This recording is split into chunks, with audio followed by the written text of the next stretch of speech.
Pria ini baru bebas penjara. Dia girang berteriak akan jadi miliarder, sampai napi lain mengira dia gila. Tiba-tiba dia terjatuh. 2 tahun lalu, Xiaohei, pencuri ulung, mencuri berlian 2 miliar. Namun rekannya, Awei, berkhianat dan menembak teman mereka. Suara tembakan memicu kedatangan polisi, membuat Xiaohei panik dan bersembunyi di gedung konstruksi.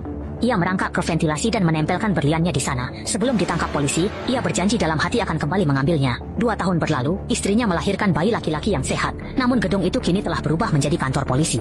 Hal ini membuatnya kesal hingga menghentakkan kaki. Lalu ia menarik seorang nenek berusia 80 tahun.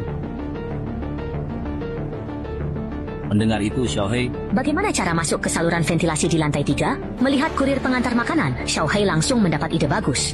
Muncullah tokoh utama kita dengan wajah muram, gigi tonggos, dan mata juling. Penyamaran yang membuatnya tak dikenali bahkan oleh ibunya sendiri.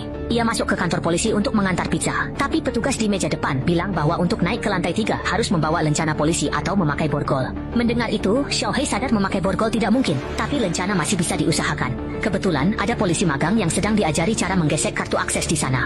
Xiaohei menyerahkan pizza ke polisi magang untuk diantar ke lantai 3, lalu pergi. Kartu akses pun didapat. Ia lalu meminta pamannya membuatkan identitas polisi palsu berprestasi. Di rumah, ia mempelajari istilah kepolisian lewat film. Besoknya, Xiaohei ke kantor polisi dengan jas rapi. Saat lift terbuka, ia tertegun melihat banyak polisi bersenjata di dalamnya.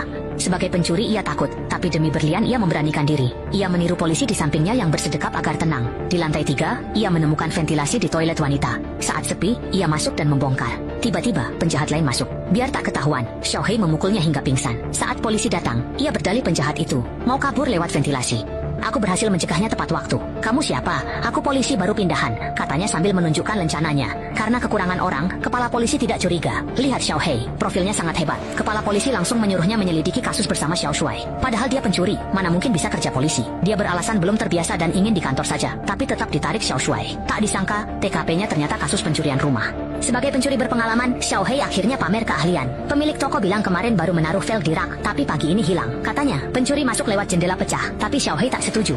Jika dia yang mencuri, dia akan lewat plafon, merusak alarm, buka pintu dari dalam, lalu bawa truk untuk angkut velgnya. Ada truk, Xiaohei langsung paham. Dia datang dan membuka gembok hanya dengan seutas kawat. Benar saja, pria ini dengan mudah memecahkan kasus pencurian di hari pertamanya bekerja. Xiao Shuai langsung sangat mengaguminya, dan bahkan memberinya kunci mobil untuk dikendarai. Xiaohei mengambil kunci tanpa ragu dan mulai mengemudi. Dan begitulah kejadiannya. Kamu tidak tahu. Akhirnya bisa ngebut tanpa denda, tentu harus bersenang-senang. Tapi Xiao Shuai ketakutan saat ada mobil mogok di depan. Dia langsung ngerem mendadak dan berhenti. Polisi geser pantat rusakmu saat dia...